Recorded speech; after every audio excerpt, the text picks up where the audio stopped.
Bonjour, je suis Rémi Mathieu, je travaille comme chercheur scientifique, directeur de recherche émérite au Centre national de la recherche scientifique à Paris. Mon travail principalement porte sur la mythologie, la littérature, la poésie, la philosophie et l'histoire de la Chine ancienne, de la Chine pré-impériale. Et aujourd'hui, je voudrais vous parler du Shanhaijing, un livre célèbre entre tous. À plus d'un titre, en effet, le Shanhaijing, ou classique des monts et des mers, est une œuvre d'exception. C'est le premier livre de géographie de l'Antiquité chinoise et l'un des plus remarquables ouvrages de mythologie de l'époque pré-impériale. Sans doute le plus remarquable de tous, selon les mots du plus grand spécialiste des mythes chinois, Yuan Ke, 1916-2001. Comme tous les ouvrages de la Chine ancienne, celui-ci fut vraisemblablement composé en différentes phases, au cours de plusieurs périodes, littérairement et scientifiquement riche des printemps et des automnes, et des royaumes combattants. Il s'est sans doute enrichi ensuite d'apports considérables dans les premiers temps de l'Empire. C'est donc un ouvrage rédigé à diverses époques, par plusieurs auteurs, tous anonymes. Bien que la légende en attribue la rédaction à l'empereur mythique Yu le Grand, Taiyu, et à son adjoint Bo Yi, ce qui n'a pas grande crédibilité au regard de la science contemporaine. Cette légende est due au fait que Yu le Grand est censé avoir gravé sur des trépieds de bronze les images des êtres vivants de tous les pays, afin que son peuple pût reconnaître les bons et les mauvais esprits, les animaux et les plantes fastes et néfastes, pour en faire un usage convenable. Mais cette anecdote est rapportée par le Zuozhuan. Elle est elle-même le fruit d'un récit concocté en vue de sacraliser la possession territoriale des rois chinois sur des terres lointaines et de légitimer en quelque sorte le tribut versé par les peuples étrangers, mais néanmoins vassaux. De ce fait, les savants, anciens et modernes, ne s'accordent pas pour savoir de quelles époques datent les différentes sections de l'ouvrage. Le livre se composant de 4 grandes parties, cumulant 18 chapitres dans sa version définitive, quoique ce nombre est varié selon les époques. Sans entrer dans une controverse compliquée, on peut affirmer que la partie la plus ancienne a sans doute été écrite à l'époque dite Chunqiu, printemps et automne, peut-être au 5e ou 4e siècle avant notre ère, puis à la fin de la dynastie des Zhou orientaux, vers les 4e et 3e siècles avant notre ère. Enfin, la dernière partie daterait peut-être du début de l'Empire, voire d'au-delà pour quelques paragraphes, sans doute interpolés tardivement par son premier commentateur, le grand lettré Guo Pu, au IIIe siècle de notre ère. Ce sectionnement de l'œuvre explique que chaque partie de l'ouvrage a été écrite dans un but un peu différent par des lettrés ayant des intentions diverses, même si la forme du livre nous paraît uniforme, classant toutes les régions du monde connu, selon de grands ensembles géographiques assignés à l'un des 5 Orients, centre compris, et incluant donc beaucoup de territoires d'au-delà des mers, Highway, ce qui est particulièrement important, comme nous allons le voir. Ce livre a donc cumulé des enseignements de diverses natures et a reflété le monde réel ou imaginaire tel que les Chinois de l'Antiquité le percevaient dans sa grande complexité et surtout dans son immensité. Et c'est précisément cette complexité qui en a fait une œuvre à part. Difficile, voire impossible à classifier bibliographiquement, parce que chaque partie et presque chaque paragraphe relève de catégories variées. Les anciens lettrés déploraient cette incertitude classificatoire, les modernes aussi parfois, car depuis le traité bibliographique du Hanshu, Yiwenzhi, tous les livres devaient trouver leur place dans une catégorie définie par les historiens officiels de la cour impériale. Or, tel n'est pas le cas du classique des monts et des mers. Et les tentatives visant à limiter à un seul type de littérature se sont toujours soldées par des échecs, car elles visaient à définir l'indéfinissable. Le Shanhaijing est une catégorie littéraire à lui tout seul.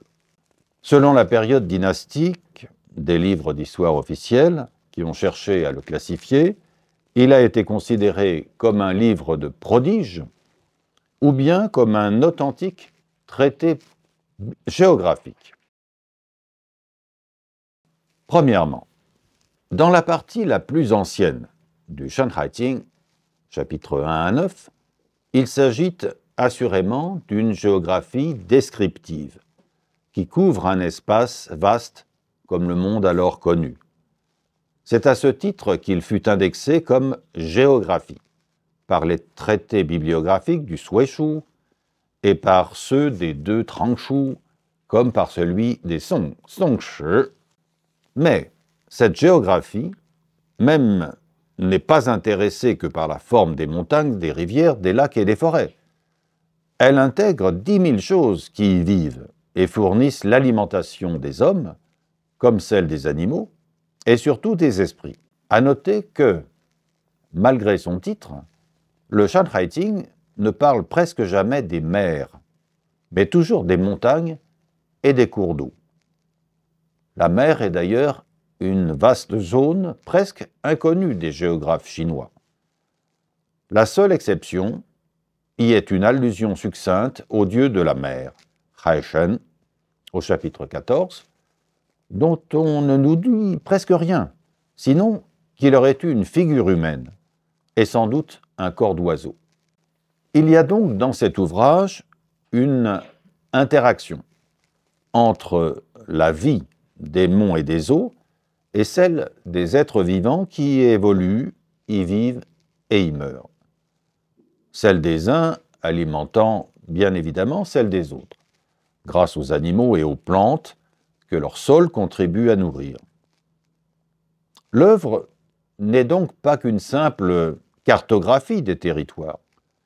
Elle en dépeint toutes les richesses végétales et faunistiques et le profit qu'en peuvent tirer les hommes pour leur survie, physiologique et spirituelle, voire religieuse.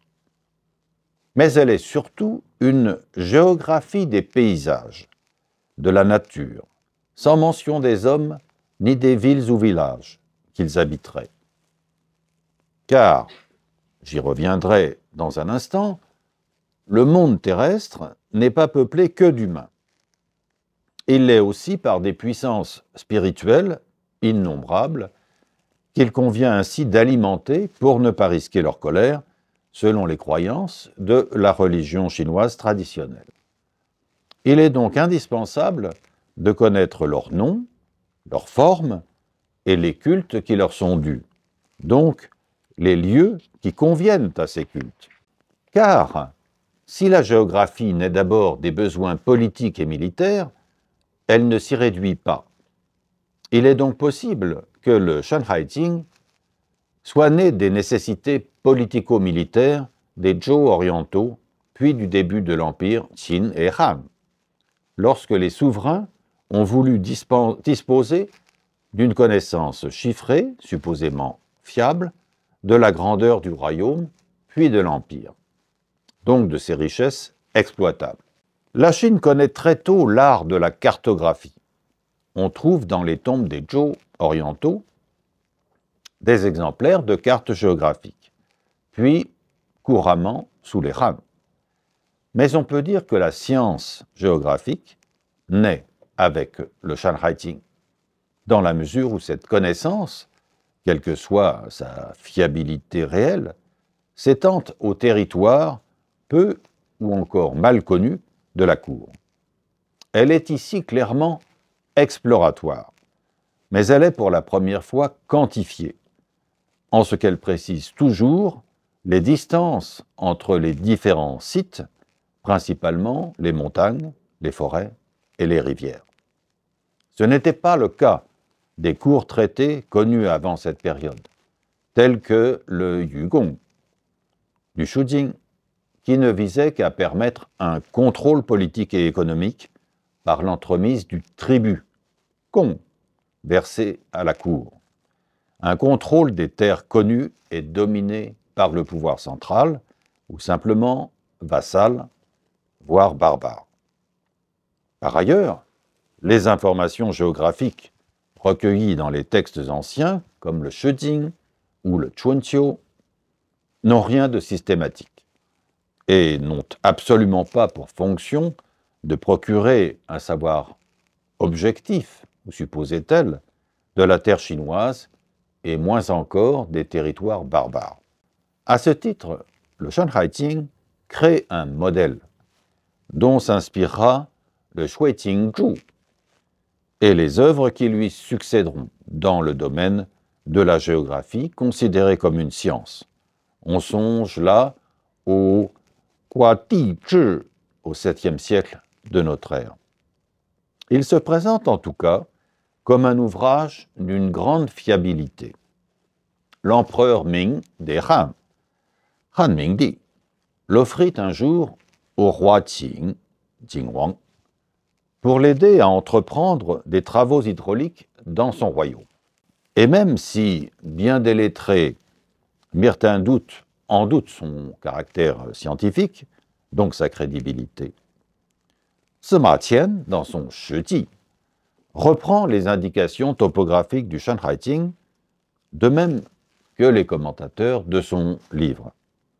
Mais il refuse, dit-il, de croire aux merveilles qui sont évoquées dans cette œuvre.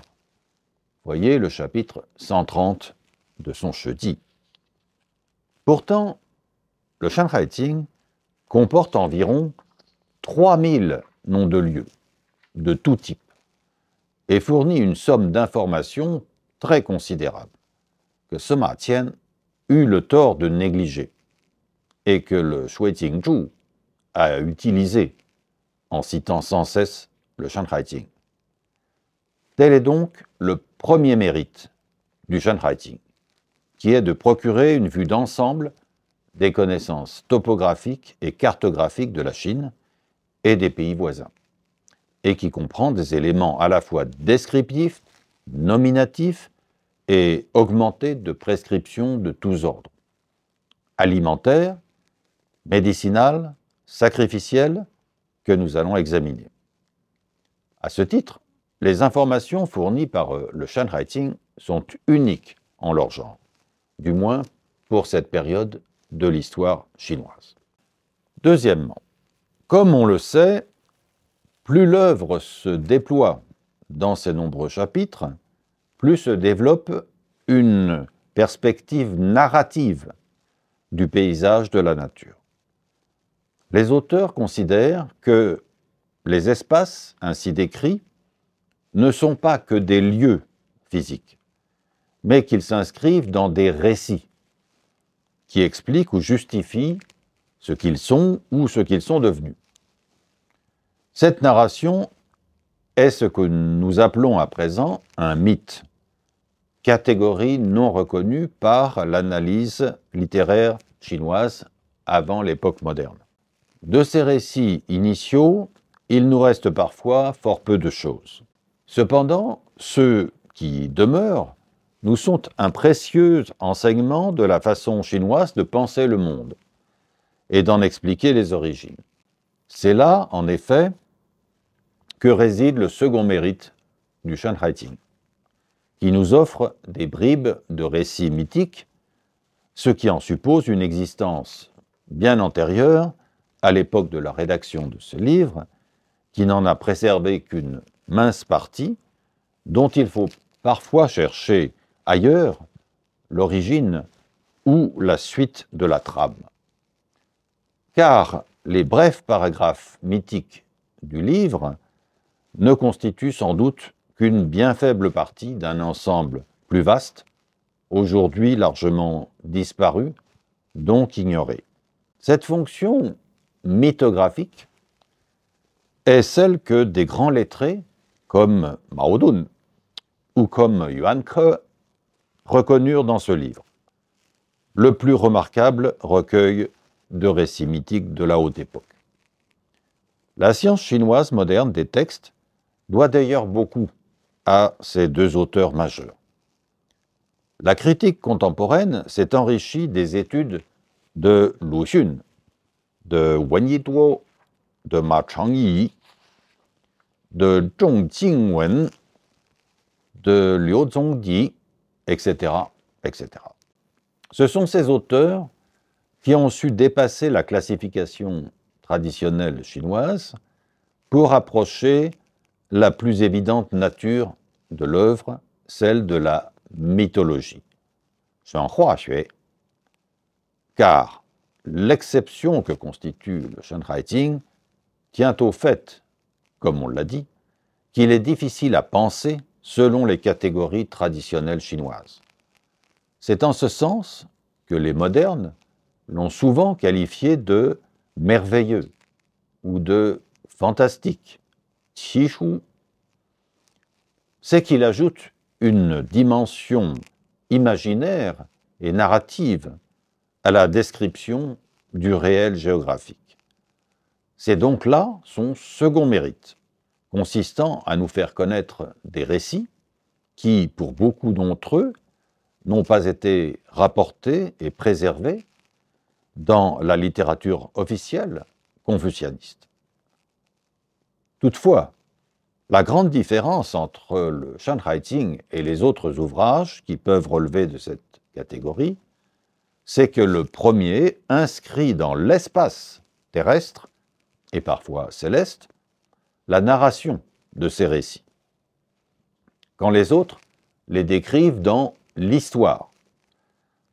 Alors que la Chine a toujours cherché à historiciser ces mythes, voilà qu'ici les récits sont spatialisés, puisque rattachés à un lieu ou à un ensemble de lieux appartenant à un pays ou à une région du monde. Quelques exemples peuvent aisément se repérer dans les sections généralement tardives de l'œuvre. Ainsi, l'histoire de l'oiseau Jingwei, qui veut combler la mer orientale en y jetant des brindilles et des cailloux. Cet oiseau, à bec blanc et à pattes rouges, est en fait issu d'une métamorphose de Nuhua, la fille cadette de l'empereur Yan, Yendi, qui, s'étant promenée au bord de la mer orientale, s'y noya et ne put revenir à la vie.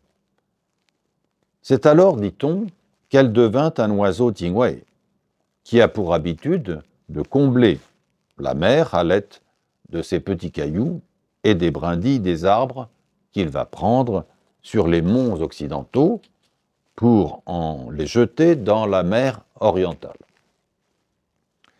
Cette histoire merveilleuse, malgré son extrême brièveté, a été reprise par différents poètes à la fin des Han, puis chez Trao Yuanming au IVe siècle, dans son beau poème « Lecture du Shanhaiting », où il décrit cet épisode. Il rapporte que l'oiseau Jingwei saisit dans son bec des brindilles pour en combler la mer turquoise, Zhanghai. ainsi que dans des textes mythologiques des 6 dynasties, comme le Shu Yi Ji, chapitre 1, ou encore le Lie Xian Zhuan, chapitre 1. Mais à cette époque, ce qui l'a emporté, ce n'est plus l'élément religieux, c'est-à-dire sacrificiel et rituel. C'est l'aspect merveilleux, ce que les lettrés chinois ont appelé « zhe guai », qui donna d'ailleurs naissance à un genre appelé en Europe mirabilia, c'est-à-dire littérature fantastique, mais ceci ne prend donc en compte qu'un seul aspect du Shanhaijing. Un autre personnage mythique important est Nuqua, qu'il ne faut pas confondre avec Nuwa, quoiqu'elle soit mentionnée qu'une seule fois au chapitre 16. Car Nuqua passe pour avoir été la sœur de Fuxi, tous deux étant représentés sur des peintures anciennes, avec une tête humaine et un corps de dragon ou de serpent, selon les cas. On note que ce personnage est, comme tant d'autres figures mythologiques, constitué d'éléments animaux et humains. C'est aussi le cas du dieu Zhushou, également humain et pour partie bête fauve. Et c'est aussi le cas de bien des héros de la mythologie qui disposent de corps composites, au premier temps du monde, comme tous les peuples des contrées lointaines sur lesquelles nous allons revenir dans un instant.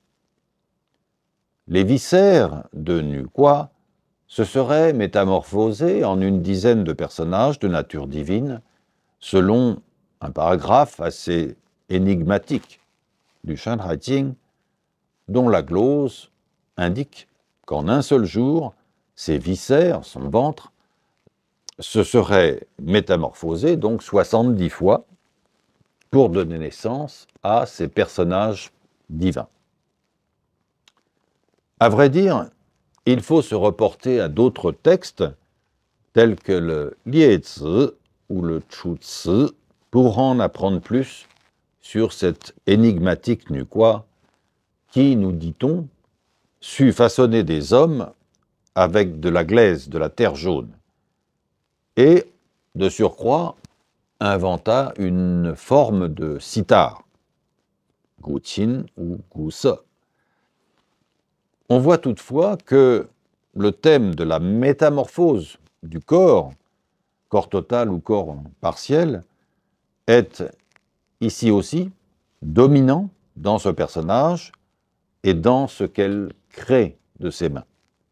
La métamorphose, roi, tout comme dans la mythologie grecque, est un schème majeur de la mythologie chinoise, expliquant comment le monde est devenu ce qu'il est et en quoi il continue à se transformer cycliquement ou épisodiquement.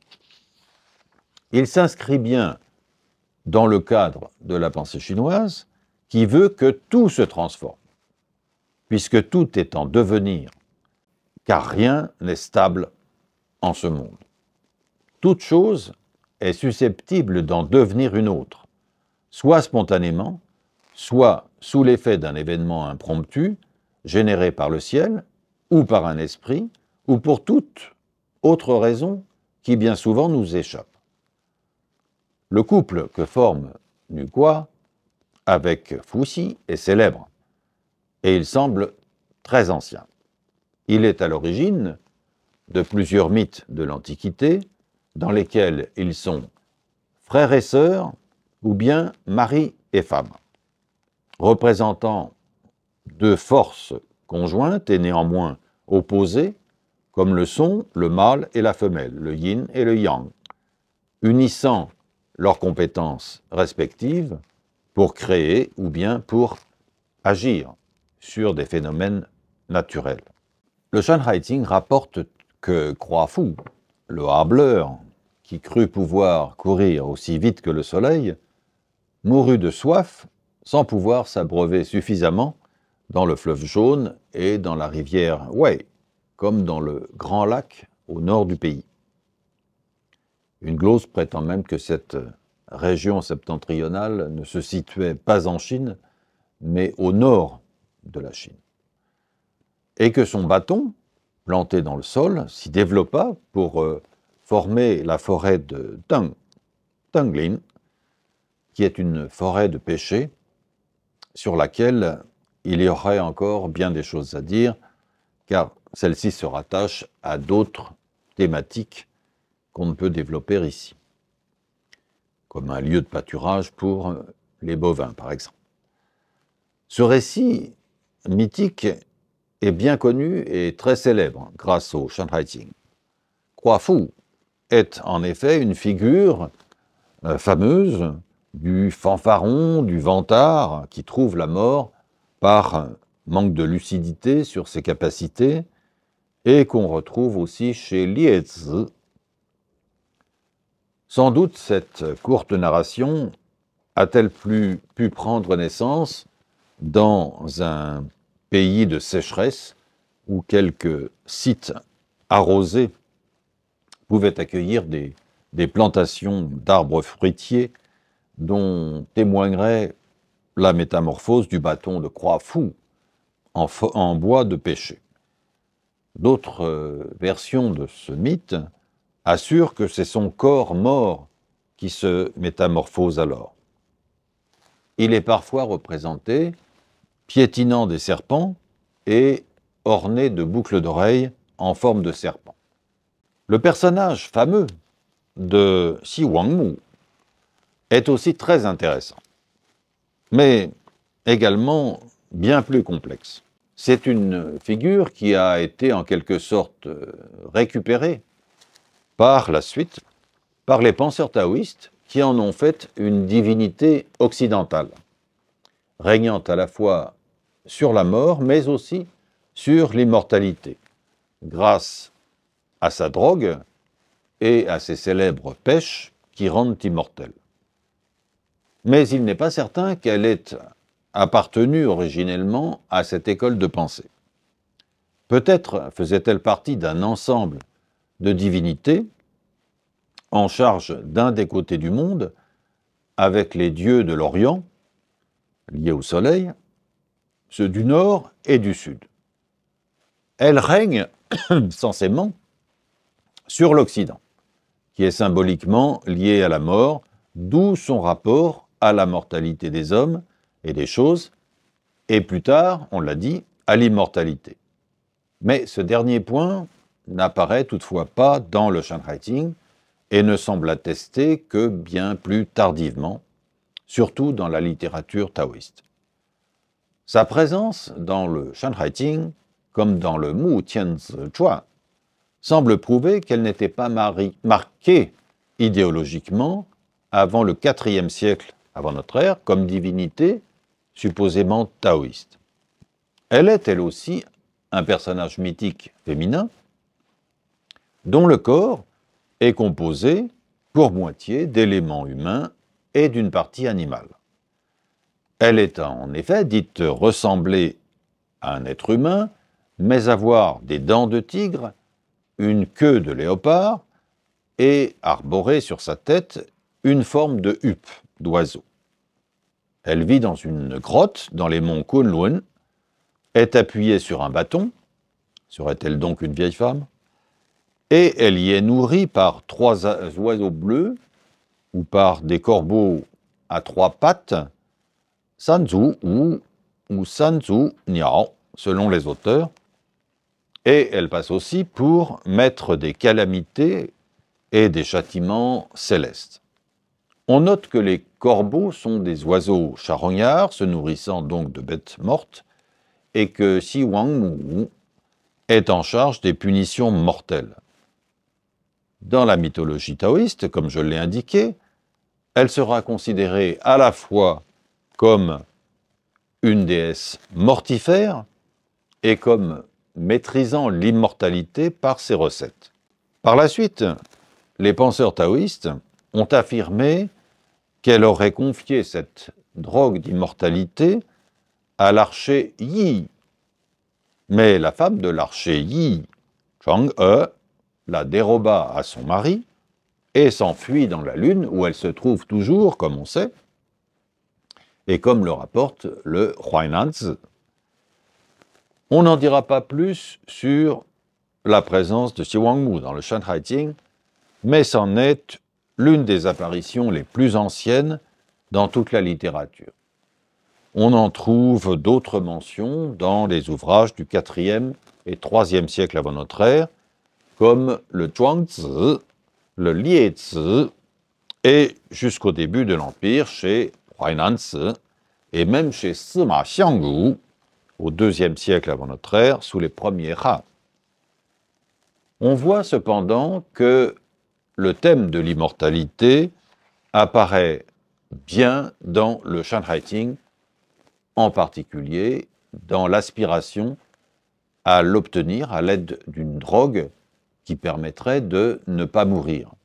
Cette aspiration à ne pas mourir est d'ailleurs une grande constante de la pensée chinoise, puisqu'on la repère comme souhait dès les plus anciens poèmes du Shijing, par exemple dans la formule « Puissiez-vous ne jamais mourir » qu'on adresse au ciel ou aux ancêtres au bénéfice d'un hôte de marque, voire même du roi.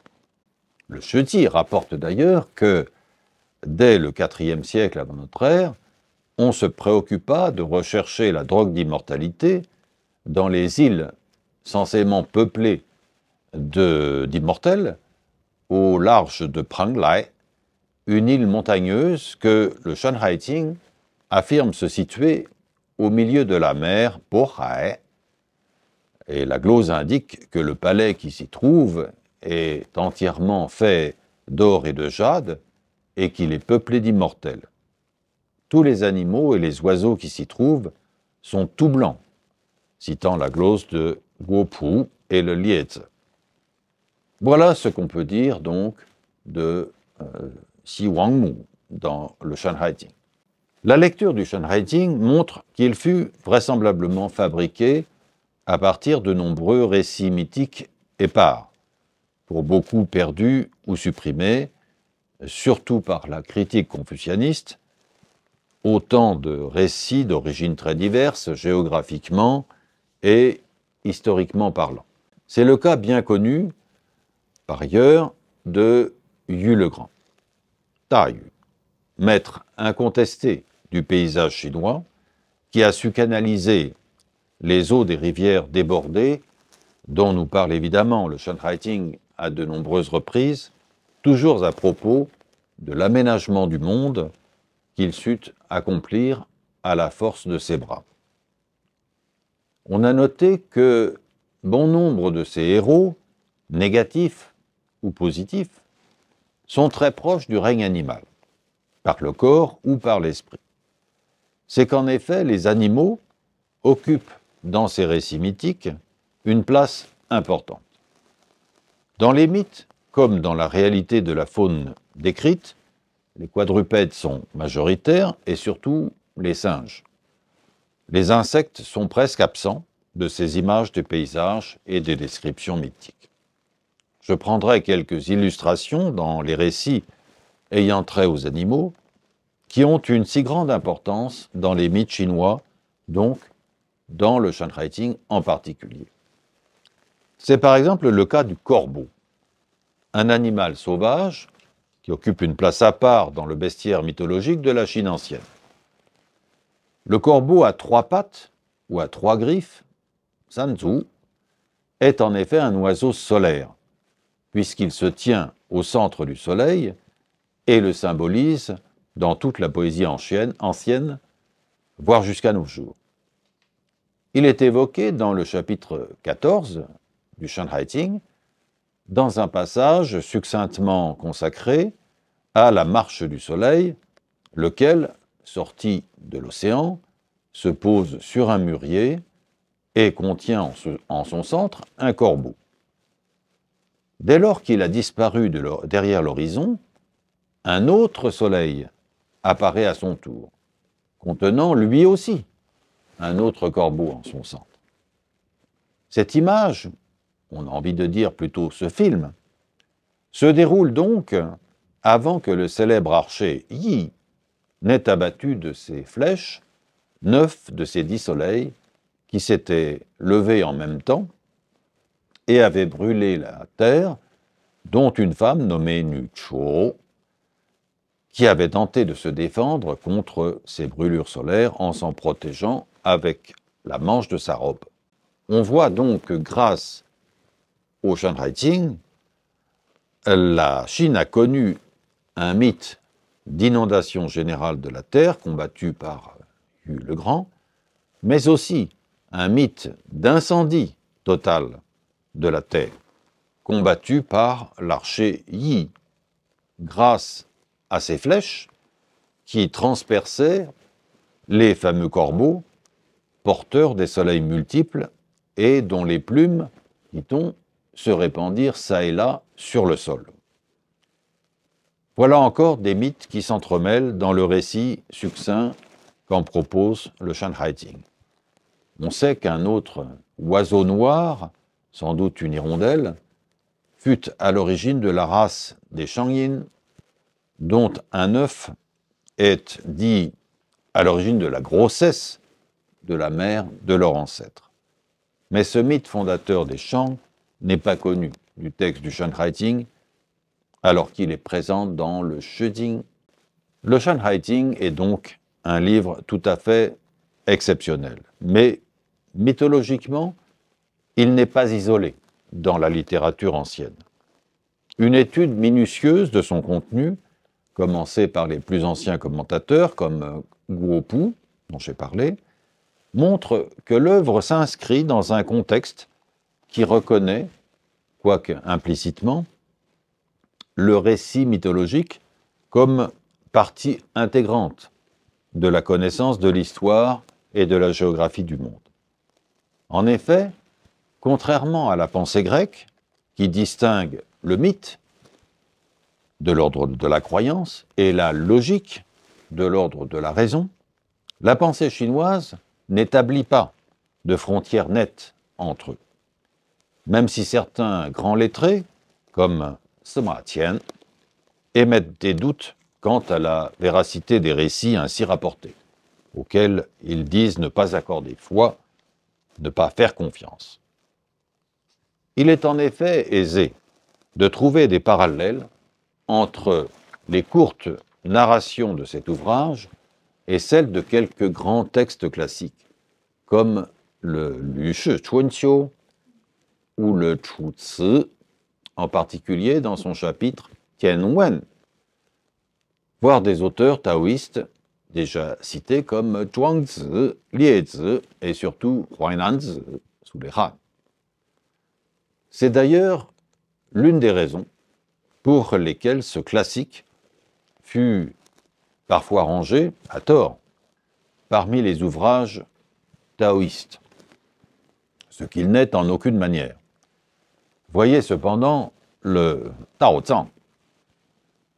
Mais la différence majeure entre ces dernières œuvres et le Shanhaijing est que celui-ci, par sa nature même mythologique, tandis que les autres ne le sont que parce qu'elles empruntent des éléments narratifs pour illustrer leur vision du monde sous l'angle du Tao. Le mythe raconte plus qu'il n'explique ou justifie un état de choses, alors que les ouvrages de mythologie taoïste, de philosophie taoïste, comme Zhuangzi ou Huainanzi, tentent à comprendre et à faire comprendre pourquoi le monde est ainsi, selon leur perspective taoïste. Ils en proposent donc une origine logique à leurs yeux.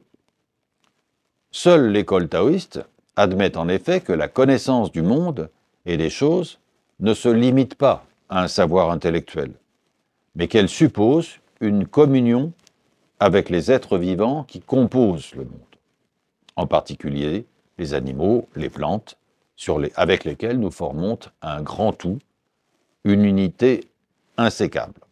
Seuls les mythes et les légendes rendent compte de cette interaction entre les hommes et les autres êtres vivants. Il s'agit là à la fois parfois d'un savoir d'origine populaire, à tel point que les récits font état de la communication, parfois même de la communion, entre eux et les humains, qui ont été communication, qui a été catégorisée au XXe siècle comme une littérature populaire essentiellement orale. Minjian Wenxue en chinois.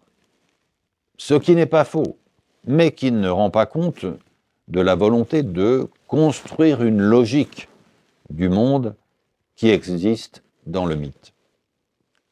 La défiance des confucianistes à l'égard des récits fantastiques ou théogoniques en a limité la présence dans la littérature canonique. Shujing, Shijing, le Yijing, le Liji,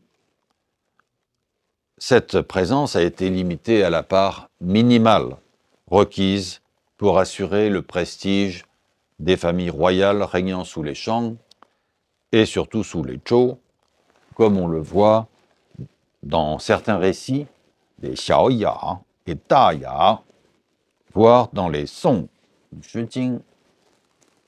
Il s'agit là d'ensembles narratifs qui a trait à des motivations qu'on peut dire politiques, en ce qu'elles justifient la domination d'une famille, d'un clan, d'une classe sociale, par son origine divine, voire céleste.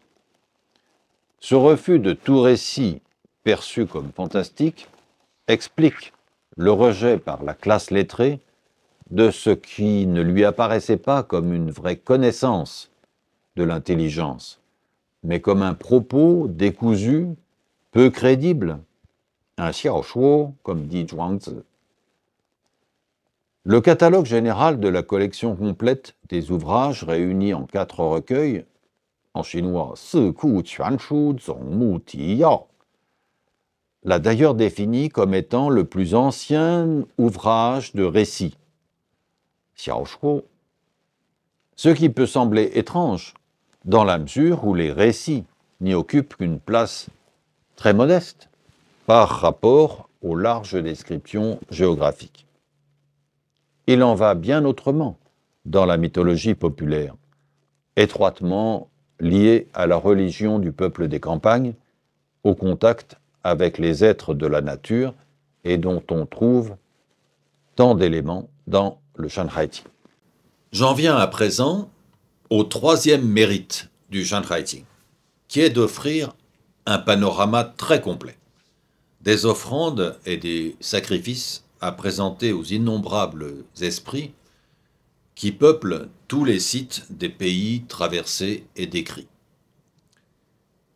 On peut presque parler à son sujet de géographie religieuse, puisque ces puissances spirituelles qui règnent sur les cours d'eau, les montagnes, les forêts, sont honorées par les habitants de ces lieux et doivent recevoir des offrandes qui leur conviennent en propre. Il en va ainsi, par exemple, du fleuve jaune, Rebuo, le comte du fleuve, qui est une des principales divinités chinoises antiques.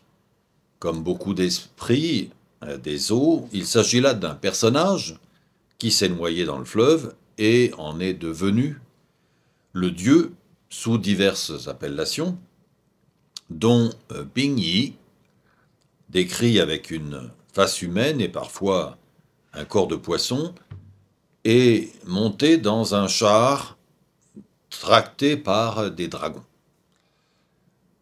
Les sacrifices aux dieux du fleuve étaient parfois sanglants, mais le Shanhaiti n'en parle pas. Notons que les mentions des sacrifices religieux disparaissent après les premiers chapitres de l'œuvre et ne concernent donc pas les pays et les peuples étrangers. De plus, ces prescriptions religieuses diffèrent de celles que recommande le Liji, qui s'adresse majoritairement aux rois et aux chefs de principauté, quand celles du Shanhaiti semble s'adresser aux populations locales, du moins à leur chef des sacrifices. Or, le Shanraiting distingue plus de 200 noms d'esprits de diverses natures, dont, notons-le, une quarantaine de divinités féminines, généralement qualifiées de nues quelque chose. Je distingue ici clairement les esprits mâles ou femelles des héros mythiques dont l'histoire ou les exploits sont réellement contés, ce qui n'est pas le cas des puissances spirituelles dont l'histoire semble avoir disparu des textes, sinon des esprits.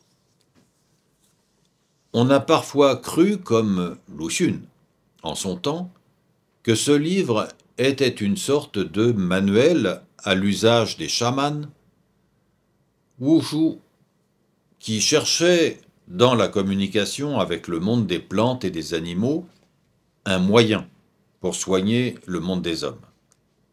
Mais l'ouvrage semble trop savant pour qu'on estime fondée une telle opinion. D'autant que la communication avec les esprits, de même que les chants et les danses, chamaniques ou non, y sont très peu présents. Sinon comme des danses animales, visant d'ailleurs essentiellement des animaux en parade nuptiale. Dans le Shanraiting, ce sont plus les bêtes qui dansent que les hommes. Mais peut-être que est-ce la trace de pantomimes animales, pas nécessairement totémiques. Ce qui est frappant, c'est que cet ouvrage se présente comme une œuvre didactique, c'est-à-dire qu'il enseigne ce qui doit être fait avec les différents esprits qui peuplent le monde connu. Comment les reconnaître, comment les honorer, comment leur offrir des sacrifices à leur convenance. Il procure ainsi des recettes qui visent à nourrir les hommes et à sacrifier aux esprits, mais il va bien au-delà de cette seule fonction utilitaire. Car pour que le monde fonctionne, il faut qu'il soit structuré, qu'il ait une logique interne. C'est ce qu'expriment les mythes, on l'a vu. Mais aussi que les puissances spirituelles qui les contrôlent soient honorées par des offrandes qui leur correspondent et rendent ainsi leurs actions favorables aux hommes. C'est que les offrandes sacrificielles sont souvent des plantes, plutôt alimentaires. En fait, les esprits se nourrissent de ce qui nourrit les hommes, viande ou céréales notamment. Et ceci vaut pour beaucoup de civilisations, sinon toutes, donc pour la Chine également. Prenons, là encore, quelques exemples. Ainsi, dans le chapitre 5, on présente des offrandes de riz, d'alcool fermenté bien sûr, et des 3 animaux de sacrifice au mont Shorshan. On offre à la rivière Shui, qui coule à ses pieds, un chien noir, une poule, une chèvre, un jade, ainsi que des pièces de soie. On invite l'esprit de la montagne à venir recevoir les offrandes au cours d'un banquet. Comme le dit un autre paragraphe du même chapitre, si tous les sacrifices sont faits selon les règles, la paix et la tranquillité du royaume régneront partout sous le ciel. Une conclusion que ne renierait pas le Li Ji, ni même le Shijing. Dans ces passages, on décrit par le menu les figures de ces divinités, qui pour beaucoup ont également, on l'a vu, des corps composites à la fois humains et bestiaux, empruntant leur corps à des animaux domestiques, soit comme le porc, souvent disposant d'une face humaine et auxquels on sacrifie d'autres animaux, mais aussi des jades et des soirées.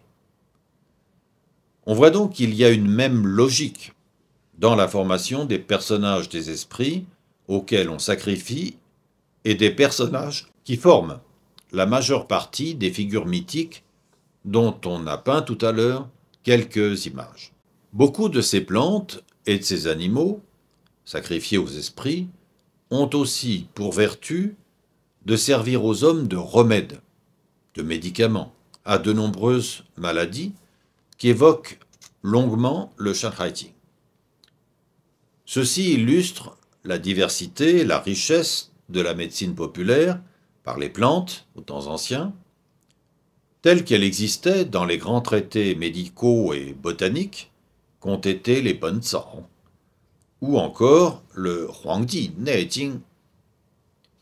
Le Shanhaiting se fait ainsi l'écho de ce savoir populaire qu'il applique à de nombreuses maladies humaines dont la liste impressionne.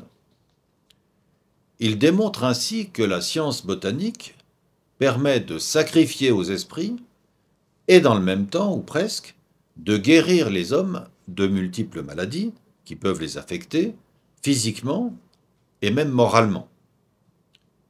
On observe que les plantes ainsi mentionnées ne sont signalées qu'en tant qu'elles sont utiles au plan nutritionnel, soit au plan médical, soit dans le domaine religieux, et parfois, on l'a vu, en mythologie au plan symbolique. À cet égard, le Shanhaiting nous apparaît comme l'un des plus anciens livres de médecine, du moins de pharmacopée, qui établit les listes de plantes efficaces, même s'il n'est pas un manuel de médecine reconnu, comme le seront le Neijing ou le Su Wen, par exemple, car il ne présente pas, sous une forme systématique, un catalogue de plantes médicinales, et encore moins un manuel de médecine établissant un classement des maladies humaines. Mais l'inventaire des maux qu'on y prétend soigner est très impressionnant par sa diversité, comme l'est la diversité des moyens thérapeutiques basés sur l'utilisation rationnelle des plantes, des animaux et des minéraux. Leur usage est d'ailleurs aussi envisagé à titre préventif pour empêcher la survenue de telle ou telle affection. Quatrièmement, une autre richesse du Shanhaiting est de nous procurer un catalogue, du moins une présentation géographique rationnelle, des populations non chinoises connues dans l'Antiquité. On peut de ce fait affirmer que l'ouvrage ouvre pour la première fois la voie à une forme d'ethnographie. On peut guère parler d'ethnologie à ce moment de l'histoire de la pensée chinoise, c'est-à-dire d'une réflexion sur les diversités ethniques et sur l'organisation sociale des peuples considérés.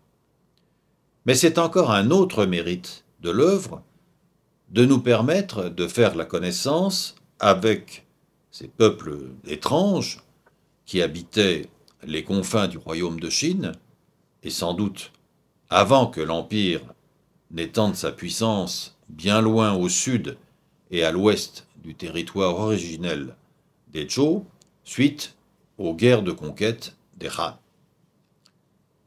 Quels sont ces peuples? C'est assez difficile à savoir, scientifiquement parlant, car les populations décrites par le Shanhaiting le sont surtout parce qu'elles sont exotiques, donc pittoresques, au lieu des lecteurs ou des auditeurs chinois qui s'émerveillent devant cette diversité humaine et surtout devant leur étrangeté physique qui seule semble être prise en compte et soulignée avec quelque complaisance. En effet, elles sont décrites comme des animaux dont on détaille les parties du corps en dépeignant les segments qui sont dits ressembler à des bêtes, quoique conservant leur statut d'humain. Prenons une fois encore quelques exemples parlants. Il est question des Ko-Yin, chapitre 8, qui se situe dans les contrées nord-occidentales, peut-être quelque part dans l'actuel Qinghai. Cette population est appelée Guoying dans le Huainanzi, chapitre 4. Or, il est difficile de savoir comment interpréter le nom de ce peuple. Soit comme ceux qui portent des colliers à crochets, soit comme ceux qui portent des cordons, mais de quel cordon s'agit-il alors? Soit comme des hommes qui portent des goitres à pleine main, selon la façon dont on écrit go, go et yin ou yin. Les interprétations varient à l'infini, ou presque, et avec elles les images de ces personnes. Ce peuple est d'ailleurs entouré d'autres populations tout aussi étranges, mais pourvues de particularités physiques fort curieuses qui les distinguent des humains en général et des Chinois en particulier. Ainsi existe-t-il des peuples qui ont une tête, mais 3 corps, ou bien des hommes qui n'ont qu'un seul bras et un seul œil, d'autres encore qui n'ont également qu'un seul bras, mais 3 yeux, et sont montés sur des chevaux. Ainsi en est-il du pays des démons, Guo, dont les habitants n'ont qu'un seul œil sur un visage humain.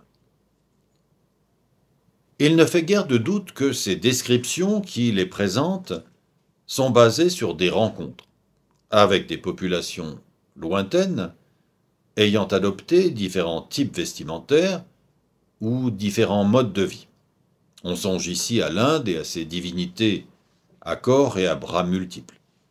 Mais il est vraiment très difficile de savoir à quel peuple ces appellations curieuses renvoient précisément, sans exclure qu'elles soient aussi, voire surtout, le fruit de l'imagination de leurs auteurs anonymes.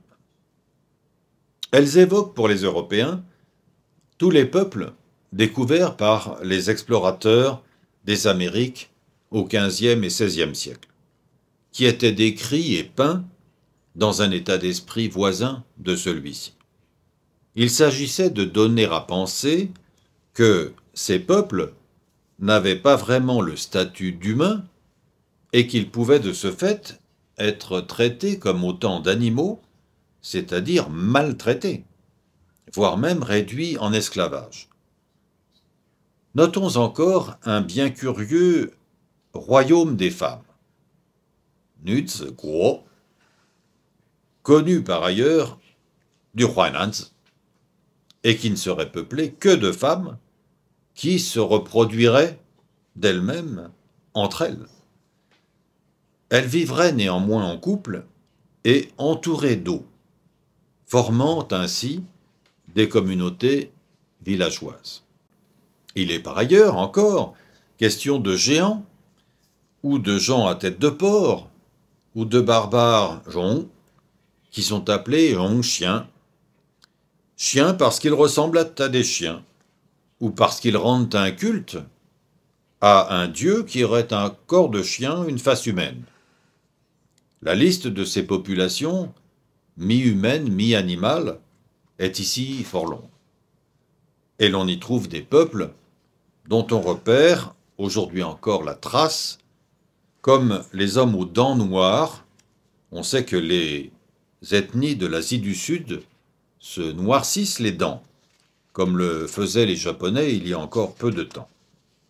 Et l'on voit bien que cette description ne fait qu'établir la supériorité chinoise sur l'ensemble de ces nombreuses populations barbares.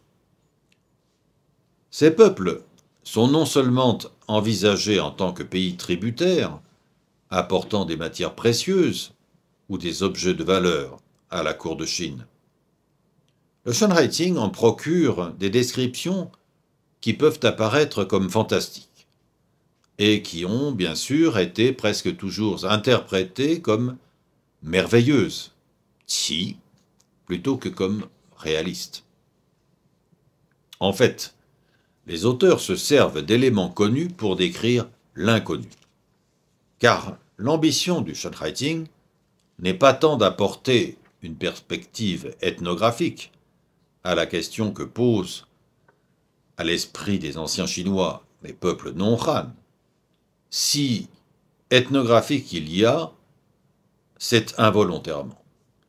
C'est avant tout dans le but de décrire le monde entier des hommes sous leur aspect physique, en leur extrême diversité, qu'on en dresse ainsi la longue liste.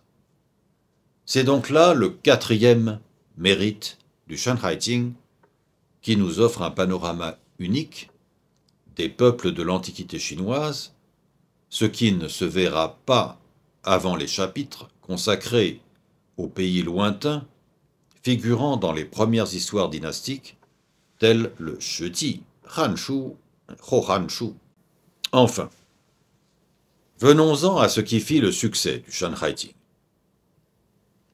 Un fort intérêt basé, pour l'œuvre, sur un malentendu, dont rendent compte les illustrations qui ont accompagné son texte dès le XIIe siècle et sans doute bien avant, quoique nous n'en ayons plus guère de traces.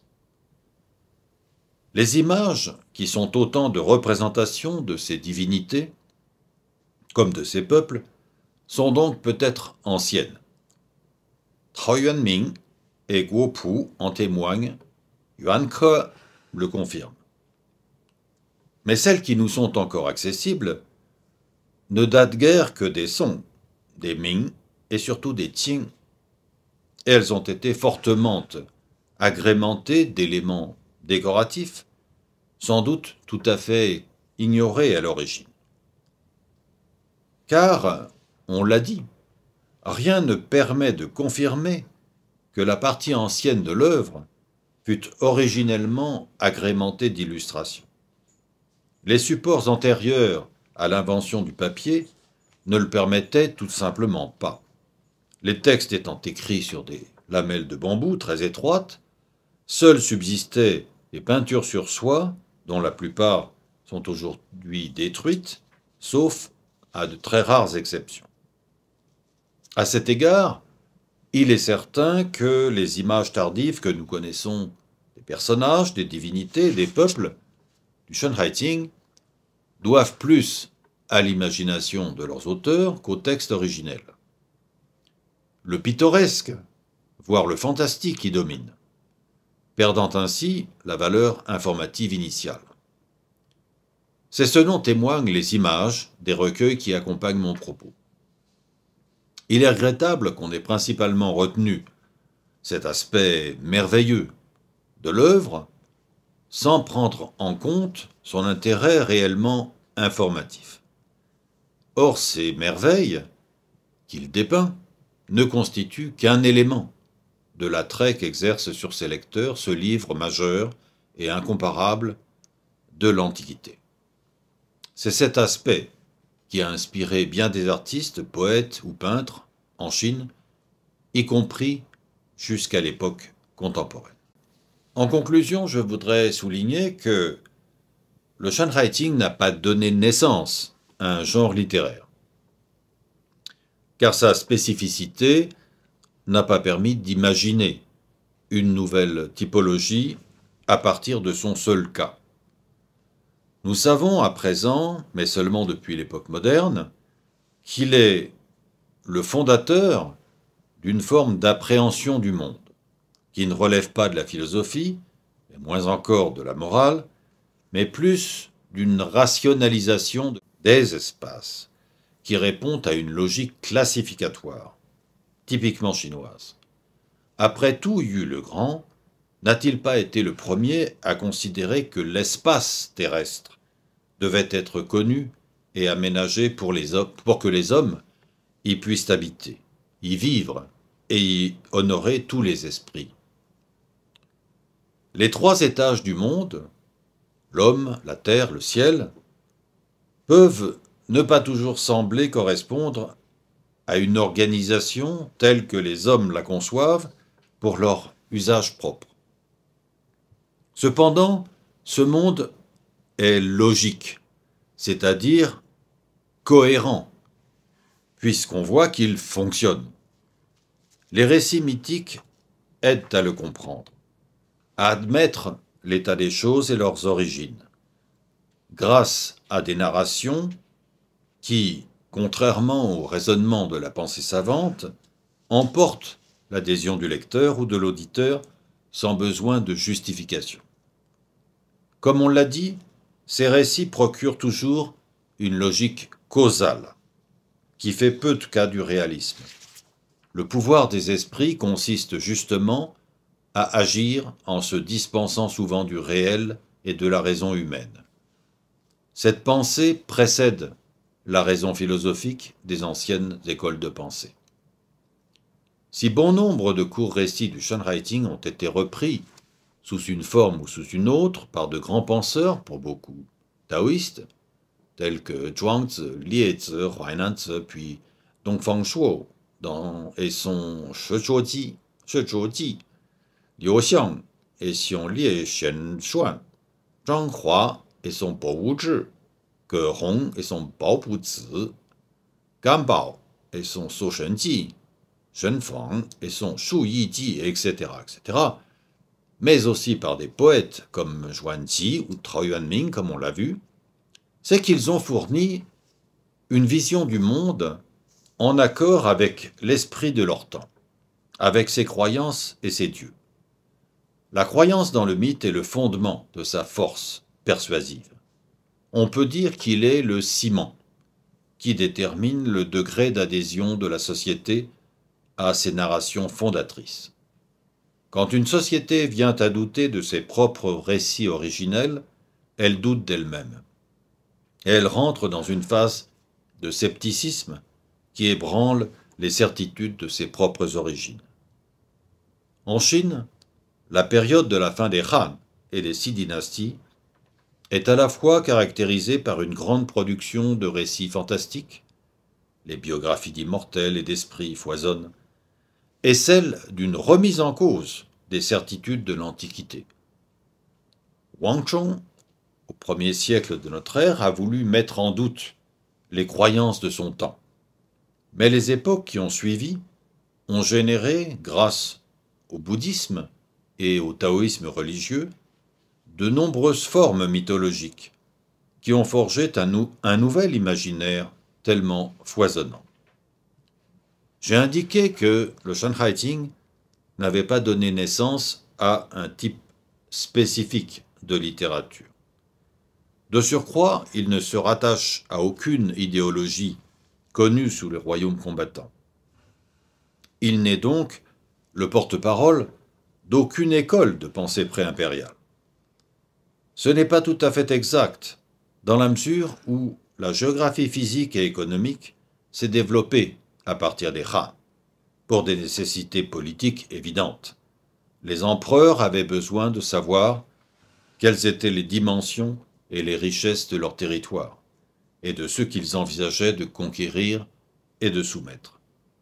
Cette connaissance s'appliquait aussi aux peuples étrangers, en particulier aux régions limitrophes des frontières de l'Empire, comme celles des barbares Miao et Zhong.